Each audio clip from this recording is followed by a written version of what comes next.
ಎಲ್ಲರಿಗೂ. ನಮ್ಮ ದೇಶದ ರಾಜಕೀಯದಲ್ಲಿ ಒಂದು ದೊಡ್ಡ ವಿಚಾರದ ಬಗ್ಗೆ ಚರ್ಚೆ ನಡೀತದೆ. ಅದೇನಂದ್ರೆ ನಮ್ಮ ದೇಶದ ಎರಡನೇ ಅತಿ ದೊಡ್ಡ ರಾಜಕೀಯ ಪಾರ್ಟಿ ಆಗಿರುವಂತಹ ಕಾಂಗ್ರೆಸ್ನ ಅತಿ ದೊಡ್ಡ ನಾಯಕ ರಾಹುಲ್ ಗಾಂಧಿ ಅವರು ಒಂದು ದೊಡ್ಡ ಆರೋಪ ಮಾಡಿದ್ದಾರೆ. ನಮ್ಮ ದೇಶದಲ್ಲಿ ಎಲೆಕ್ಷನ್ ಮಾಡುವಂತಹ ಒಂದು ಜವಾಬ್ದಾರಿ ಹೊತ್ತಿರುವಂತ ಎಲೆಕ್ಷನ್ ಕಮಿಷನ್ ಮೇಲೆ ವೋಟ್ ಕಳ್ಳತನದ ಆರೋಪನ ನಮ್ಮ ಎಲೆಕ್ಷನ್ ಕಮಿಷನ್ ಮೇಲೆ ಮಾಡಿದ್ದಾರೆ. ಇದು ನಿಜಾನಾ? ಇದ್ರ ಬಗ್ಗೆ ಎಲೆಕ್ಷನ್ ಕಮಿಷನ್ ಅವ್ರು ಏನ್ ಹೇಳ್ತಿದ್ದಾರೆ, ಇದು ಮುಂದೆ ಎಲ್ಲಿಗೆ ಹೋಗಿ ನಿಲ್ಲುತ್ತೆ, ಇದ್ರ ಬಗ್ಗೆ ಕಂಪ್ಲೀಟ್ ಇನ್ಫಾರ್ಮೇಶನ್ ಕೊಡ್ತೀನಿ. ದಯವಿಟ್ಟು ಯಾರಾದ್ರೂ ಹೊಸಬ್ರು ನನ್ನ ಚಾನಲ್ ನೋಡ್ತಾ ಇದ್ರೆ ದಯವಿಟ್ಟು ನನ್ನ ಚಾನಲ್ಗೆ ಸಬ್ಸ್ಕ್ರೈಬ್ ಮಾಡ್ಕೊಳ್ಳಿ.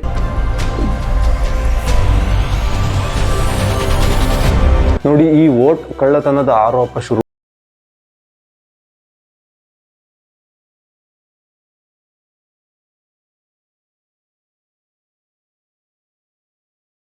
ಒಂದು ಪ್ರೆಸ್ ಕಾನ್ಫರೆನ್ಸ್ ಕರೆದಿದ್ರು. ಆ ಪ್ರೆಸ್ ಕಾನ್ಫರೆನ್ಸ್ ಅಲ್ಲಿ ಇವ್ರು ಹೇಳಿದ್ರು, ನಮ್ಮ ಕಾಂಗ್ರೆಸ್ ಪಕ್ಷದ ಕಾರ್ಯಕರ್ತರೆಲ್ಲ ಸೇರ್ಕೊಂಡು ಒಂದು ರಿಸರ್ಚ್ ಮಾಡಿ ಒಂದು ರಿಪೋರ್ಟ್ ನ ತಯಾರು ಮಾಡಿದೀವಿ ಅಂತ. ಆ ರಿಪೋರ್ಟ್ ಪ್ರಕಾರ ಬೆಂಗಳೂರಿನ ಮಹದೇವಪುರ ಅನ್ನೋ ಒಂದು ಏರಿಯಾದಲ್ಲಿ 1.5 ಲಕ್ಷಕ್ಕಿಂತ ಹೆಚ್ಚು ಮತಗಳು ಕಳ್ಳತನ ಆಗಿವೆ ಅಂತ ಅವರೊಂದು ಆರೋಪನ, ಒಂದು ಸ್ಟ್ರಾಂಗ್ ಆದಂತಹ ಆರೋಪನ ಮಾಡಿದ್ದಾರೆ. ನೀವೇ ಯೋಚನೆ ಮಾಡಿ, ಸಣ್ಣ 1,000 2,000 ಅಲ್ಲ, 1.5 ಲಕ್ಷ ಮತ ಕಳವು ಅಂದ್ರೆ ಅದು ಎಷ್ಟು ದೊಡ್ಡ ನಂಬರ್ ಅಲ್ವಾ? ಹೇಗೆ ಕದ್ರು ಅಂತ ಅವ್ರನ್ನ ಕೇಳಿದ್ದಕ್ಕೆ ಅವ್ರು ಮುಖ್ಯವಾಗಿ ಇಂಪಾರ್ಟೆಂಟ್ ಆಗಿರೋ ಕೆಲವು ಪಾಯಿಂಟ್ಸ್ ಹೇಳಿದ್ದಾರೆ. ಅದ್ರಲ್ಲಿ ಮೊದಲನೇ ಪಾಯಿಂಟ್ ಬಂದು, ಒಂದೇ ಹೆಸರಲ್ಲಿ ಬೇರೆ ಬೇರೆ ಐಡಿ ಕಾರ್ಡ್ ನ ಮಾಡಿಸ್ಕೊಂಡಿದ್ದಾರೆ. ಈ ಐಡಿ ಕಾರ್ಡ್ ಮಾಡಿಸ್ಕೊಂಡಿರೋರು ಎಷ್ಟು ಐಡಿ ಕಾರ್ಡ್ ಇರ್ತಾವೋ ಅಷ್ಟು ಐಡಿ ಕಾರ್ಡ್ ನ ಯೂಸ್ ಮಾಡ್ಕೊಂಡು ಒಂದಕ್ಕಿಂತ ಹೆಚ್ಚು ವೋಟ್ ಹಾಕಿರೋ ಚಾನ್ಸಸ್ ಇದೆಯಲ್ವಾ ಅಂತ ಅವ್ರ ಮೊದಲನೇ ಅಲಿಗೇಷನ್. ಮತ್ತೆ ಇನ್ನೊಂದೇನಂದ್ರೆ ತುಂಬಾ ಜನ ಸುಳ್ಳು ಅಡ್ರೆಸ್ ಕೊಟ್ಟು ಐಡಿಗಳನ್ನ ಮಾಡಿಸ್ಕೊಂಡಿದ್ದಾರೆ ಅನ್ನೋದು. ಮೂರನೇ ವಿಚಾರ ಏನಂದ್ರೆ, ಒಂದೇ ಮನೆ ಅಡ್ರೆಸ್ಗೆ 100 ಜನ ಅದೇ ಅಡ್ರೆಸ್ ಕೊಟ್ಟು ಐಡಿ ಕಾರ್ಡ್ ನ ಮಾಡಿಸ್ಕೊಂಡಿರೋದು. ನಂಬಕ್ಕೆ ಕಷ್ಟ ಆಗುತ್ತಲ್ವಾ? ಇದು ನಿಜಾನ ಸುಳ್ಳ ಅಂತ ಹಲವು ನ್ಯೂಸ್ ಚಾನಲ್ ಅವರು ಹೋಗಿ ಫ್ಯಾಕ್ಟ್ ಚೆಕ್ ಕೂಡ ಮಾಡಿದ್ದಾರೆ.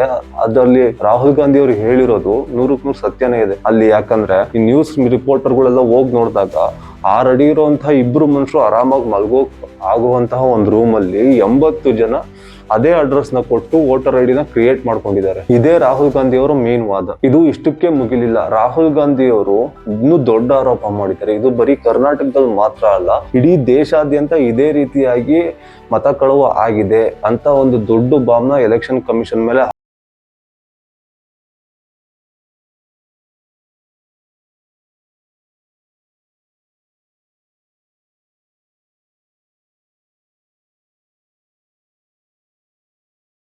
ಎಲೆಕ್ಷನ್ ಕಮಿಷನ್ ಅವರು ಅಟ್ ಪ್ರೆಸೆಂಟ್ ಬಿಜೆಪಿ ಅವರು ಏನು ಗೌರ್ಮೆಂಟ್ ರೂಲ್ ಮಾಡ್ತಿದ್ದಾರೆ ಅವ್ರ ಜೊತೆ ಸೇರ್ಕೊಂಡು ಅವ್ರಿಗೆ ಫೇವರ್ ಆಗೋ ತರ ಎಲೆಕ್ಷನ್ ಮಾಡ್ತಾ ಇದ್ದಾರೆ. ಕಳ್ಳ ಮತದ ಮೂಲಕ ಅವ್ರನ್ನ ಗೆಲ್ಲಿಸ್ತಾ ಇದ್ದಾರೆ ಅನ್ನೋದು ಇವ್ರ ಮೇನ್ ವಾದ. ವಿಧಾನಸಭಾ ಎಲೆಕ್ಷನ್ ಆಗ್ಲಿ, ಲೋಕಸಭಾ ಎಲೆಕ್ಷನ್ ಅಲ್ಲಾಗ್ಲಿ, ಪ್ರತಿ ಒಂದ್ ಕಡೆನೂ ಇದೇ ರೀತಿ ಇದ್ರ ಒಂದು ತಂತ್ರ ಹೆಣೆದು ಸೋಲೋ ಅಭ್ಯರ್ಥಿಗಳನ್ನೆಲ್ಲ ಗೆಲ್ಲಿಸ್ತಾ ಇದ್ದಾರೆ. ಆ ಮೂಲಕ ಅಧಿಕಾರಕ್ಕೆ ಬರ್ತಾ ಇದ್ದಾರೆ ಅಂತ ಇವ್ರೊಂದು ಮೇನ್ ಅಲಿಗೇಷನ್ ಮಾಡ್ತಾ ಇದ್ದಾರೆ. ಆದ್ರೆ ನಮ್ ಜನಸಾಮಾನ್ಯರು ಕ್ವಶನ್ ಮಾಡೋದೇನಪ್ಪಾ ಅಂದ್ರೆ, ಕರ್ನಾಟಕದಲ್ಲಿ ಈ ಬಾರಿ ಕಾಂಗ್ರೆಸ್ ಸರ್ಕಾರನೇ ಇದೆ, ಅವಾಗ ಎಲ್ಲೋಗಿತ್ತು ಇವರ ಒಂದು ಆರೋಪ? ಬರೀ ಲೋಕಸಭಾ ಎಲೆಕ್ಷನ್ ಅಲ್ಲಿ ಮಾತ್ರ ಕಾನ್ಸಂಟ್ರೇಟ್ ಮಾಡ್ತಾವ್ರೆ. ಮತ್ತೆ ಹಾಗೂ ಕೂಡ ಹೇಳ್ತಾರೆ ವಿಧಾನಸಭಾ ಮತ್ತೆ ಲೋಕಸಭಾ ಎರಡೂ ಕಡೆ ಮಾಡ್ತಾರೆ ಅಂತ. ಇದು ಯಾವ ರೀತಿ ನ್ಯಾಯ? ಇವ್ರು ಗೆದ್ದಾಗ ಮಾತ್ರ ಎಲೆಕ್ಷನ್ ಕಮಿಷನ್ ಸರಿಯಾಗಿ ಕೆಲಸ ಮಾಡಿದೆ ಅಂತ ಅರ್ಥ. ಇವ್ರು ಸೋತಾಗ ಎಲೆಕ್ಷನ್ ಕಮಿಷನ್ ಸರಿಯಾಗಿ ಕೆಲಸ ಮಾಡಿಲ್ಲ ಅಂದ್ರೆ ಇದು ಒಪ್ಪೋಕ್ ಆಗದಲ್ಲೇ ಇರೋಂತ ಮಾತು. ಬಟ್ ಆದ್ರೂ ಕೂಡ ಇವ್ರು ಮಾಡಿರೋ ಅಲಿಗೇಷನ್ ಸಾಮಾನ್ಯವಾದಲ್ಲ, ದೊಡ್ಡ ಅಲಿಗೇಷನ್. ವಿತ್ ಪ್ರೂಫ್ ಕೊಟ್ಟಿರೋದ್ರಿಂದ ಜನಸಾಮಾನ್ಯರು ಪ್ರತಿಯೊಬ್ರು ಥಿಂಕ್ ಮಾಡ್ಲೇಬೇಕಾಗುತ್ತೆ. ಇದನ್ನ ಕೇಳಿದ ಜನಸಾಮಾನ್ಯರಿಗೆ ಒಂದ್ ತಲೆಯಲ್ಲಿ ಬಂದೇ ಬರುತ್ತಲ್ಲ, ನಾವು ಆಗ್ತಿರುವಂತಹ ಮತಗಳು ಎಣಿಕೆ ಸರಿಯಾಗಿ ಆಗ್ತಿದ್ಯೋ ಇಲ್ವೋ, ಅಥವಾ ನಾವು ಮಾಡ್ತಿರುವಂತಹ ವೋಟು ಇನ್ಯಾರಿಗೋ ಹೋಗ್ತಾ ಇದೆಯೋ, ಅಥವಾ ಕನ್ಸಿಡರೇ ಆಗ್ತಿಲ್ವೋ ಅನ್ನೋದೊಂದು ತಲೆಗೆ ಬಂದೇ ಬರುತ್ತೆ ಅಲ್ಲ. ಇನ್ನೊಂದು ವಿಷಯ ಏನಂದ್ರೆ, ಈಗ ಹೊಸದಾಗಿ ಬಿಹಾರದಲ್ಲಿ ಎಲೆಕ್ಷನ್ ಕಮಿಷನ್ ಅವರು ಒಂದು ಕಾರ್ಯಾಚರಣೆ ಆರಂಭ ಮಾಡಿದ್ದಾರೆ. ಏನಂದ್ರೆ, ಅಲ್ಲಿರುವಂತಹ ಎಲ್ಲಾ ವೋಟರ್ ಲಿಸ್ಟ್ ನ ಸರಿಪಡಿಸ್ಬೇಕು. ಅಟ್ ಪ್ರೆಸೆಂಟ್ ಯಾರು ಕರೆಕ್ಟ್ ಆಗಿದ್ದಾರೆ ಅಂತವ್ರನ್ನ ಮಾತ್ರ ಅಲ್ಲಿ ಇಟ್ಕೋಬೇಕು. ಯಾರ್ಯಾರು ಇಲ್ಲಿಗಲ್ ಆಗೆಲ್ಲ ವೋಟರ್ ಐಡಿ ಮಾಡಿಸ್ಕೊಂಡಿದ್ದಾರೋ ಅವ್ರದ್ದು ಎಲ್ಲಾ ನೇಮ್ಗಳನ್ನು ತೆಗೆದಾಕ್ಬೇಕು ಅನ್ನೋ ಒಂದು ಸ್ಟ್ರಾಂಗ್ ಆದಂತಹ ಏಮ್ ಇಟ್ಕೊಂಡು ಎಲೆಕ್ಷನ್ ಕಮಿಷನ್ ಆಫ್ ಇಂಡಿಯಾದವರು ಬಿಹಾರದಲ್ಲಿ ಒಂದು ಕಾರ್ಯಾಚರಣೆ ಶುರು ಮಾಡಿದ್ದಾರೆ. ಆದ್ರೆ ರಾಹುಲ್ ಗಾಂಧಿ ಅವರು ಅಲ್ಲೂ ಬಿಡ್ತದೆ, ಅಲ್ಲೂ ಕೂಡ ಹೋಗಿ ಇದು ನೇರವಾಗಿ ಏನ್ ಆಪೋಸಿಟ್ ಪಾರ್ಟಿಯವರಿಗೆ ವೋಟ್ ಹಾಕ್ತಿದಾರಲ್ಲ ಅಂತವ್ರನ್ನೇ ಟಾರ್ಗೆಟ್ ಮಾಡಿ ಅವರು ವೋಟರ್ ಐಡಿಗಳನ್ನ ಕಿತ್ತು ಹಾಕ್ತಿದ್ದಾರೆ. ಇದು ಕಂಪ್ಲೀಟ್ಲಿ ನಾನ್ ಸೆನ್ಸಿಬಲ್ ಆಗಿ ಮಾತಾಡಿದ್ದಾರೆ ಇವರು. ಯಾಕಂದ್ರೆ ಈ ಕಡೆ ಬಂದ್ರೆ ವೋಟರ್ ಐಡಿಸ್ ಅಲ್ಲಿ ಈ ಇಲ್ದೇ ಇರೋ ಜನನೆಲ್ಲ ತುರುಕಿದ್ದಾರೆ ಅಂದ್ರೆ ಅಲ್ಲಿ ಅದನ್ನ ಸರಿ ಮಾಡಕ್ ಹೋಗ್ತಾರೆ, ಅದು ಕೂಡ ತಪ್ಪು ಅಂತ ಹೇಳ್ತಾರೆ. ಯಾವ ಸ್ಟ್ಯಾಂಡರ್ಡ್ ಅಲ್ಲಿ ನಿಂತ್ಕೊಂಡು ಹೇಳ್ತಾವ್ರೆ ಅನ್ನೋದು ನಾವು ಸ್ವಲ್ಪ ಯೋಚನೆ ಮಾಡ್ಲೇಬೇಕಾಗುತ್ತೆ, ಇವ್ರು ಸರಿ ಇದ್ದಾರಾ ಅವ್ರು ಸರಿ ಇದ್ದಾರಾ ಅನ್ನೋದು. ಆ ಬಿಹಾರದಲ್ಲಿ ರಾಹುಲ್ ಗಾಂಧಿ ಅವ್ರ ವಾದ ಏನಂದ್ರೆ, ಏನ್ ಬಿಹಾರದಲ್ಲಿ ಎಲೆಕ್ಷನ್ ಕಮಿಷನ್ ಅವರು ಮತಪಟ್ಟಿಗಳ ಒಂದು ಪರಿಷ್ಕರಣೆ ಮಾಡ್ತಿದ್ದಾರೆ, ಅಂದ್ರೆ ಯಾರ್ಯಾರು ಇಲ್ಲಿಗಲ್ ಆಗೆಲ್ಲ ಎಕ್ಸ್ಟ್ರಾ ಐಡಿಗಳನ್ನ ಕ್ರಿಯೇಟ್ ಮಾಡ್ಕೊಂಡಿದ್ದಾರೆ ಅದನ್ನೆಲ್ಲ ಡಿಲೀಟ್ ಮಾಡ್ತಿದ್ದಾರೆ. ರಾಹುಲ್ ಗಾಂಧಿ ಅವರ ಮೇನ್ ಆರೋಪ ಅಲ್ಲಿ ಏನಂದ್ರೆ, ಈ ಎಲೆಕ್ಷನ್ ಕಮಿಷನ್ ಅವರು ಮೇನ್ ಆಗಿ ಪರ್ಟಿಕ್ಯುಲರ್ ಒಂದೇ ಪಕ್ಷದ ಕಾರ್ಯಕರ್ತರಿಗೆ, ಒಂದೇ ಪಕ್ಷಕ್ಕೆ ವೋಟ್ ಹಾಕ್ತಿರೋಂಥವ್ರನ್ನೇ ಟಾರ್ಗೆಟ್ ಮಾಡಿ ಅವರ ಒಂದು ID ಕಾರ್ಡ್ಗಳನ್ನ ಕ್ಯಾನ್ಸಲ್ ಮಾಡ್ತಿದ್ದಾರೆ ಅಂತ ರಾಹುಲ್ ಗಾಂಧಿ ಅವರು ಸ್ಟ್ರಾಂಗ್ ಆಗಿ ಒಂದು ಅಲಿಗೇಷನ್ ಮಾಡಿದ್ದಾರೆ. ಇದು ಕೂಡ ಒಂದು ನಾನ್ ಸೆನ್ಸಿಬಲ್ ಟಾಕ್. ಯಾಕಂದ್ರೆ ನಮ್ಮ ಒಂದು ಪ್ರಜಾಪ್ರಭುತ್ವ ರಾಷ್ಟ್ರದಲ್ಲಿ ಯಾರೇ ಒಬ್ಬ ವ್ಯಕ್ತಿಯ ವೋಟ್ನ ಕಸ್ಕೊಳಕಂತೂ ಆಗಲ್ಲ. ಮೇ ಬಿ ಅವ್ನು ಕ್ಯಾನ್ಸಲ್ ಮಾಡ್ತಿದ್ದಾರೆ ಅಂದ್ರೆ ಅವ್ನು 2 ಇಲ್ಲ 3, ಬಟ್ ಗೊತ್ತಿಲ್ಲ ಅವ್ರು ಯಾಕೆ ಅಲ್ಲೂ ವಾದ ಮಾಡ್ತಿದ್ದಾರೆ, ಈ ಕಡೆದ್ ಬಿಟ್ಬಿಟ್ಟು ಅಲ್ಲಿ ಡೈವರ್ಟ್ ಮಾಡ್ತಿದಾರ, ಅವ್ರ ತಲೆಯಲ್ಲಿ ಏನಿದೆ ಅನ್ನೋದು ಅವ್ರಿಗೆ ಮಾತ್ರ ಗೊತ್ತಾಗ್ಬೇಕು. ಬಟ್ ಕೆಲವೊಂದು ಪಾಯಿಂಟ್ ವ್ಯಾಲಿಡ್ ಆಗಿ ಇದೆ ಅವ್ರು ಕೇಳಿರುವಂತದ್ದು. ಈ ಒಂದು ಪರ್ಟಿಕ್ಯುಲರ್ ಬಿಹಾರ ಅಲಿಗೇಷನ್ಗೆ ಎಲೆಕ್ಷನ್ ಕಮಿಷನ್ ಏನ್ ಹೇಳ್ತಿದ್ರೆ, ಇದೊಂದು ಜಸ್ಟ್ ನಾರ್ಮಲ್ ಪ್ರೋಸೆಸ್, ಮತದಾರರ ಪಟ್ಟಿಗಳನ್ನ ಪರಿಶೀಲನೆ ಮಾಡ್ತಾ ಇದೀವಿ, ಯಾವ್ದಾದ್ರು ಇಲ್ಲಿಗಲ್ ಆಗಿ ಮೆನ್ಷನ್ ಆಗಿದೆ ಅದನ್ನ ರಿಮೂವ್ ಮಾಡ್ತಿದೀವಿ ಅಷ್ಟೇನೆ, ಇವೆಲ್ಲ ಕೂಡ ಸುಳ್ಳು ಆರೋಪಗಳು ಅಂತ ಅವ್ರು ಡೈರೆಕ್ಟ್ ಆಗಿ ಹೇಳಿದ್ದಾರೆ ಎಲೆಕ್ಷನ್ ಕಮಿಷನ್. ಬಿಹಾರಕ್ಕೆ ಸಂಬಂಧಪಟ್ಟಂಗೆ ಈಗ ಇನ್ನೊಂದು ಅಲಿಗೇಷನ್ ಏನಪ್ಪಾ ಅಂದ್ರೆ, ರಾಹುಲ್ ಗಾಂಧಿ ಅವರು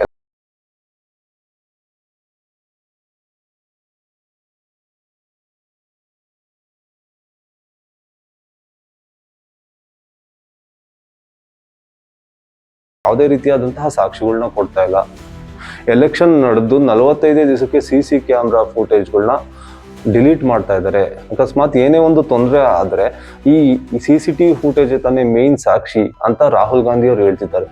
ಬಟ್ 45 ದಿವಸ ಆಲ್ಮೋಸ್ಟ್ ಎಲೆಕ್ಷನ್ ಆಗಿ 1 ವರ್ಷ ಆಗಿದೆ, ಇಷ್ಟೋ ತನಕ ಯಾರು ಮಾಡಿಕೋತಾರೆ ಹೇಳಿ? ಇವ್ರು 1 ವರ್ಷ ಆದ್ಮೇಲೆ ಬಂದು ಅಲಿಗೇಷನ್ ಮಾಡಿದ್ರೆ 45 ದಿವಸ ಅದೊಂದು ನಾರ್ಮಲ್ ಸ್ಟ್ಯಾಂಡರ್ಡ್, ಇಷ್ಟು ದಿವಸ ಇಟ್ಕೋಬೇಕು ಅಂತ ಇರುತ್ತೆ. ಅಷ್ಟು 45 ದಿವಸದೊಳಗಡೆ ಏನಾದ್ರು ತಕರಾರು ಅರ್ಜಿ ಕೊಟ್ರೆ ಇನ್ವೆಸ್ಟಿಗೇಷನ್ ಮಾಡೋದಕ್ಕೆ ಹೆಲ್ಪ್ ಆಗ್ಲಿ ಅನ್ನೋ ಕಾರಣಕ್ಕೆ 45 ದಿವಸ ಇಟ್ಕೊಂಡಿರ್ತಾರೆ.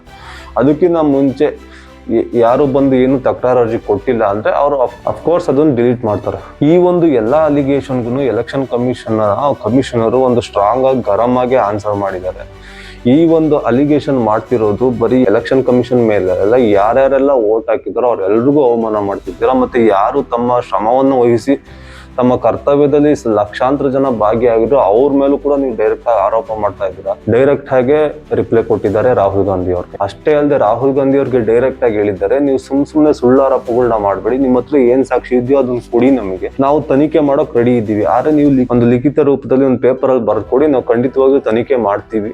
ನೀವು ಇಲ್ಲದ ಸಲದ ಆರೋಪ ಮಾಡಿ ಲಕ್ಷಾಂತರ ಜನ, ಕೋಟ್ಯಾಂತರ ಜನ ವೋಟರ್ಸ್ ಗಳಿಗೆ ಅವಮಾನ ಮಾಡಬೇಡಿ ಅಂತ ಡೈರೆಕ್ಟ್ ಆಗಿ ವಾರ್ ಮಾಡಿದ್ದಾರೆ. ಆದ್ರೆ ಇದಕ್ಕೆ ರಾಹುಲ್ ಗಾಂಧಿ ಅವರು ರೆಡಿ ಇಲ್ಲ. ಇವರು ವೋಟ್ ಚೋರಿ ಅನ್ನೋ ಒಂದು ದೊಡ್ಡ ಅಲಿಗೇಷನ್ ಮಾಡಿ ಇಷ್ಟು ದಿವಸ ಆದ್ರೂ ಕೂಡ ಲಿಖಿತ ರೂಪದಲ್ಲಿ ಯಾವುದೇ ರೀತಿಯಾದಂತಹ ಒಂದು ಲೆಟರ್ ನ ಎಲೆಕ್ಷನ್ ಕಮಿಷನ್ ಅವ್ರಿಗೆ ಕೊಟ್ಟಿಲ್ಲ. ಇದು ಕೂಡ ಒಂದು ಅನುಮಾನಕ್ಕೆ ಕಾರಣ ಆಗ್ತೈತೆ. ಸುಮ್ನೆ ಆರೋಪ ಮಾಡ್ತಾವ್ರ ಅಥವಾ ಏನಾದ್ರು ವ್ಯಾಲಿಡ್ ಇಟ್ಕೊಂಡು ಮಾಡ್ತಾವ್ರ ಅಂತ. ಬಟ್ ಇವ್ರು ವ್ಯಾಲಿಡ್ ಇದ್ದಿದ್ರೆ ಇಷ್ಟೊತ್ತಿಗೆ ಕೊಡ್ಬೇಕಿತ್ತಲ್ಲ. ಅವ್ರು ಹೇಳ್ತಿದ್ದಾರೆ ಅಲ್ಲ, ನೀವು ರಿಟರ್ನ್ ಕಂಪ್ಲೇಂಟ್ ಕೊಡಿ, ನಾವು ಬರ್ಕೊಡ್ತೀವಿ ಅಂತ. ಬಟ್ ಇವ್ರು ಕೊಡೋಕ್ ರೆಡಿ ಇಲ್ಲ. ಅಟ್ಲೀಸ್ಟ್ ನೀವು ಕೊಟ್ಟಿಲ್ಲ ಅಂದ್ರೆ ನಿಮ್ಮ ಆರೋಪಗಳೆಲ್ಲ ಸುಳ್ಳು ಅಂತ ದೇಶದ ಜನರ ಮುಂದೆ ಒಪ್ಕೊಳ್ಳಿ. ನಮ್ಮ ಒಂದು ಎಲೆಕ್ಷನ್ ಕಮಿಷನ್ ಮೇಲೆ ಈ ರೀತಿ ಸುಳ್ಳು ಆರೋಪ ಮಾಡಿರೋದು ಜಗಜ್ಜಾಹೀರಾಗಿದೆ. ಇಡೀ ಜಗತ್ತಿಗೆ ಗೊತ್ತಾಗಂಗೆ ಇದೆಲ್ಲ ಸುಳ್ಳು ಅಂತ ಅಟ್ಲೀಸ್ಟ್ ಹಂಗಾದ್ರೂ ಒಪ್ಕೊಳ್ಳಿ, ಇದು ರಿಟರ್ನ್ ಕಂಪ್ಲೇಂಟ್ ಕೊಡಿ, ನಾವು ತನಿಖೆ ಮಾಡ್ತೀವಿ ಅಂತಾರೆ. ಯಾವ್ದಕ್ಕೂ ಕೂಡ ಇವರು ರಾಹುಲ್ ಗಾಂಧಿ ಅವ್ರು ಯಾವ್ದಕ್ಕೂ ಆನ್ಸರ್ ಮಾಡ್ತಾರೆ. ಸುಮ್ನೆ ಅವ್ರ ಮೇಲೆ ಆರೋಪ ಅಂತೂ ಮಾಡ್ತಾ ಇದ್ದಾರೆ. ಈ ಎಲೆಕ್ಷನ್ ಕಮಿಷನ್ ಅವರು ಇದನ್ನೆಲ್ಲದನ್ನು ಕೂಡ ಸಮರ್ಥನೆ ಮಾಡ್ಕೊಂಡು ನಾವು ಕರೆಕ್ಟ್ ಆಗಿ ಇದ್ವಿ, ಎಲ್ಲೂ ಕೂಡ ನಾವು ತಪ್ಪು ಮಾಡ್ತಾ ಇಲ್ಲ, ವೋಟಿಂಗ್ ಸಿಸ್ಟಮ್ ನ, ಎಲೆಕ್ಷನ್ ಸಿಸ್ಟಮ್ ನ ಅಚ್ಚುಕಟ್ಟಾಗಿ ಯಾವುದೇ ರೀತಿಯ ಪ್ರಜಾಪ್ರಭುತ್ವಕ್ಕೆ ಯಾವುದೇ ರೀತಿಯಾದಂತಹ ಒಂದು ಧಕ್ಕೆ ಬರ್ದಂಗೆ ಅಚ್ಚುಕಟ್ಟಾಗಿ ನಾವು ಪಾಲನೆ ಮಾಡ್ತಾ ಇದೀವಿ, ಯಾವುದೇ ರೀತಿ ತಪ್ಪು ಮಾಡ್ತಾ ಇಲ್ಲ. ಬಿಹಾರದಲ್ಲೂ ಕೂಡ ಈ ಒಂದು ಕಾರ್ಯಾಚರಣೆ ಕೈಗೊಂಡಿರೋದು ಅಲ್ಲಿನ ಒಂದು ವೋಟರ್ ಲಿಸ್ಟ್ ನ ಸರಿ ಮಾಡೋದಕ್ಕೆ ಅಷ್ಟೇ ಹೊರತು ಬೇರೆ ಯಾವ ರೀತಿಯಾದಂತಹ ಉದ್ದೇಶ ಇಲ್ಲ. ರಾಹುಲ್ ಗಾಂಧಿ ಅವ್ರು ಏನ್ ಈ ಅಲಿಗೇಷನ್ ಮಾಡ್ತಿದ್ದಾರಲ್ಲ, ನನಗೊಂದು ಬಂದಿದ್ದಂತಹ ಇದೊಂದು ಡೌಟು. ಇವ್ರು ಹೇಳ್ತಿದ್ದಾರೆ ಬಿಹಾರಲ್ಲಿ ನೆಕ್ಸ್ಟ್ ಎಲೆಕ್ಷನ್ ಬರ್ತಿದೆ, ಅದಕ್ಕೆ ಬಿಜೆಪಿ ಫೇವರ್ಗೋಸ್ಕರ ಅಲ್ಲಿ ಈ ಒಂದು ಮತಪಟ್ಟಿಗಳ ಪರಿಷ್ಕರಣೆ ಮಾಡ್ತಾ ಇದ್ದಾರೆ, ಅವ್ರಿಗೆ ಬೇಕಾದವ್ರನ್ನೆಲ್ಲ, ಬೇಡದಲ್ಲೇ ಇರೋರ್ನೆಲ್ಲ ರಿಮೂವ್ ಮಾಡ್ತಿದ್ದಾರೆ ಅಂತ. ನನ್ನ ಒಂದು ಕ್ವಶನ್ ಏನಂದ್ರೆ, ಕರ್ನಾಟಕದಲ್ಲಿ 2023ಕ್ಕಿಂತ ಮುಂಚೆ ಬಿಜೆಪಿ ಸರ್ಕಾರನೇ ಇತ್ತು, ಕೇಂದ್ರದಲ್ಲೂ ಕೂಡ ಬಿಜೆಪಿ ಸರ್ಕಾರನೇ ಇತ್ತು. ಕರ್ನಾಟಕದಲ್ಲಿ ಅವರು ಆ ತರದೊಂದು ಇಂಪ್ಲಿಮೆಂಟ್ ಮಾಡಿ ಇಲ್ಲೂ ಕೂಡ ಮತ್ತೆ ಬಿಜೆಪಿ ಸರ್ಕಾರ ಬರೋ ಹಂಗೆ ಮಾಡ್ಬೋದಿತ್ತಲ್ಲ, ಯಾಕೆ ಮಾಡ್ಲಿಲ್ಲ? ಆ ರೀತಿ ಮಾಡೋದಕ್ಕಾಗಲ್ಲ. ಯಾಕಂದ್ರೆ ಬಿಹಾರದಲ್ಲಿ ಅಷ್ಟು ಹೆಚ್ಚು ಸಂಖ್ಯೆಯಲ್ಲಿ ಡೂಪ್ಲಿಕೇಟ್ ವೋಟರ್ ಐಡಿಸ್ಗಳು ಇದ್ದ ಕಾರಣ ಅಲ್ಲಿ ಈ ಒಂದು ಮತಪಟ್ಟಿಗಳ ಪರಿಷ್ಕರಣೆ ಮಾಡ್ತಾ ಇದ್ದಾರೆ. ಬೇರೆ ಕಡೆ ಅಷ್ಟು ಇಲ್ಲದೆ ಇರೋ ಕಾರಣ ಮಾಡ್ತಾ ಇಲ್ಲ. ಬಟ್ ಮುಂದಿನ ದಿವಸಗಳಲ್ಲಿ ಇದು ಎಲ್ಲದಕ್ಕೂ ಕೂಡ ಒಂದು ದೊಡ್ಡ ಮಟ್ಟದ ಕಾರ್ಯಾಚರಣೆ ಎಲೆಕ್ಷನ್ ಕಮಿಷನ್ ಅವ್ರು ಮಾಡಿ ಒಬ್ರಿಗೂ ಒಂದೇ ವೋಟರ್ ಐಡಿ ಸಿಗೋ ತರ ಮಾಡ್ಬೇಕು.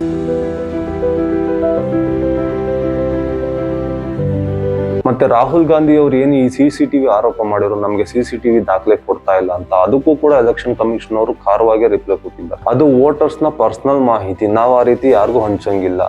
ಹೌದು, ಅವ್ರು ಹೇಳ್ತಿರೋದು ಸರಿ. ಯಾಕಂದ್ರೆ ನಾವು ಯಾರಿಗೋ ಒಬ್ಬಂಗ್ ವೋಟ್ ಹಾಕಿದೀವಿ ಅಂದ್ರೆ ಅದು ನನಗ್ ಮಾತ್ರ ಗೊತ್ತಿರ್ಬೇಕು, ಎಲ್ರಿಗೂ ಊರವ್ರಿಗೆ ಪ್ರಚಾರ ಮಾಡೋದು ಅಂತದ್ದಲ್ಲ. CCTV ಕ್ಯಾಮ್ರಾ ಯಾಕೆ ಇಡೋದು ಅಂದ್ರೆ, ಅಲ್ಲಿ ಏನಾದ್ರೂ ಒಂದು ತೊಂದರೆ ಆದ್ರೆ, ಯಾರಾದ್ರೂ ಗಲಾಟೆ ಮಾಡಿದ್ರೆ ಅದನ್ನೆಲ್ಲ ಕ್ಯಾಪ್ಚರ್ ಮಾಡಕ್ ಇರೋದು, ಅದನ್ನ ಮಾತ್ರ ಕ್ಯಾಪ್ಚರ್ ಮಾಡಕ್ ಇರೋವಂಥದ್ದು CCTV. ಯಾರಿಗೆ ವೋಟ್ ಹಾಕ್ತಾವ್ರೆ ಅನ್ನೋದನ್ನ ಕ್ಯಾಪ್ಚರ್ ಮಾಡೋದಕ್ಕಲ್ಲ CCTV ಕ್ಯಾಮ್ರಾ ಇರೋದು. ಮತ್ತೆ ಎಲೆಕ್ಷನ್ ಕಮಿಷನ್ ಅವರು ಇನ್ನೊಂದು ಕೂಡ ಹೇಳಿದ್ದಾರೆ, ನೀವು ಹೇಳ್ತಿರೋದೇ ಸತ್ಯ ಆದ್ರೆ, ವೋಟ್ ಚೋರಿ ನಡೆದಿದೆ ಇಂಡಿಯಾದಲ್ಲಿ ಅನ್ನೋದೇ ಆದ್ರೆ, ನೀವು ಹೈಕೋರ್ಟ್ಗೆ, ಸುಪ್ರೀಂ ಕೋರ್ಟ್ ಇದೆ, ಎಲ್ಲ ಕಡೆ ಹೋಗಿ ಕೇಸ್ ಹಾಕಿಯಲ್ಲ. ನೀವು ಅಷ್ಟೊಂದು ಸತ್ಯವಂತರಾಗಿದೆ, ಸತ್ಯನೇ ಹೇಳ್ತಿದ್ರೆ ನೀವು ಹೋಗಿ ಕೇಸ್ ಹಾಕಿ, ಇಲ್ಲ ಸುಮ್ಮನೆ ಆರೋಪ ಮಾಡೋದನ್ನ ಬಿಡಿ ಅಂತನೂ ಕೂಡ ಖಾರವಾಗಿ ರಿಪ್ಲೈ ಮಾಡಿದ್ದಾರೆ. ಈ ಗಲಾಟೆ ಅಂತೂ ಸದ್ಯಕ್ಕೆ ನಿಲ್ಲೋಂಗ್ ಕಾಣ್ತಾ ಇಲ್ಲ. ರಾಹುಲ್ ಗಾಂಧಿ ಅವರು ಹೇಳಿದ ಮಾತು ವಾಪಸ್ನು ತಗೋತಾ ಇಲ್ಲ. ಎಲೆಕ್ಷನ್ ಕಮಿಷನ್ ಅವರು ದೃಢವಾಗಿ ನಾವು ಸರಿ ಇದ್ದೀವಿ ಅಂತ ನಿಂತಿದ್ದಾರೆ. ಬಟ್ ಇಲ್ಲಿ ಇವಾಗ ಮಲ್ಟಿಪಲ್ ಕ್ವಶನ್ಸ್ ನಾವು ಕೇಳಬೇಕಾಗಿರೋದೇ ರಾಹುಲ್ ಗಾಂಧಿ ಅವ್ರಿಗೆ. ಯಾಕಂದ್ರೆ ಅಫ್ಕೋರ್ಸ್ ಅವ್ರು ವ್ಯಾಲಿಡ್ ಕ್ವಶನ್ಸ್ ಕೇಳಿದ್ದಾರೆ, ಇಲ್ಲ ಅಂತ ಹೇಳ್ತಾ ಇಲ್ಲ.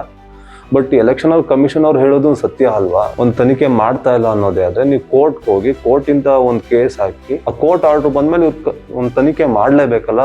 ನೀವ್ ಯಾಕೆ ಕೋರ್ಟ್ಗೆ ಹೋಗ್ತಾ ಇಲ್ಲ? ಅಟ್ಲೀಸ್ಟ್ ಇವ್ರು ಹೇಳ್ದಂಗೆ ಒಂದು ಲಿಖಿತ ರೂಪದಲ್ಲಾದ್ರೂ ಸೈನ್ ಆದ್ರೂ ಬರ್ಕೊಡಿ, ಒಂದು ಸರಿಯಾದಂತಹ ಅಲಿಗೇಷನ್ ಮಾಡಿ. ಅಫ್ಕೋರ್ಸ್ ನೀವು ಕೇಳೋ ಆಧಾರಗಳನ್ನ ಕೊಟ್ಟಿದ್ರೆ ಅದು ಸರಿಯಾಗೇ ಇದೆ. ಯಾಕಂದ್ರೆ ಒಂದೇ ಜಾಗದಲ್ಲಿ ಅದು ಹೇಗೆ ರಿಜಿಸ್ಟರ್ ಮಾಡ್ಕೊಂಡ್ರು ಅದು ಗೊತ್ತಿಲ್ಲ.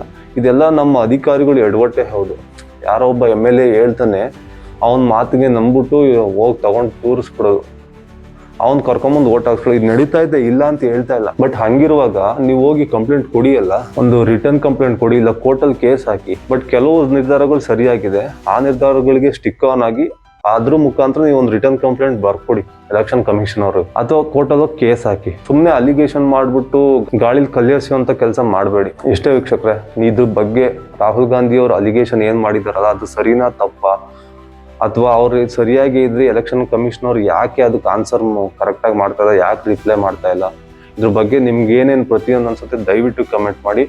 ಈ ಒಂದು ವಿಡಿಯೋ ನಿಮ್ಗೆ ಇಷ್ಟ ಆಗಿರೋ ಲೈಕ್ ಮಾಡಿ, ಅಂಡ್ ಪ್ರತಿಯೊಬ್ರು ನಿಮ್ಗೆ ಇಷ್ಟ ಆಗಿರೋ ಅಷ್ಟೇ ಶೇರ್ ಮಾಡಿ. ಯಾರು ದಯವಿಟ್ಟು ಸಬ್ಸ್ಕ್ರೈಬ್ ಮಾಡೋದು ಮಾತ್ರ ಮರಿಬೇಡಿ. ನಮಸ್ಕಾರ.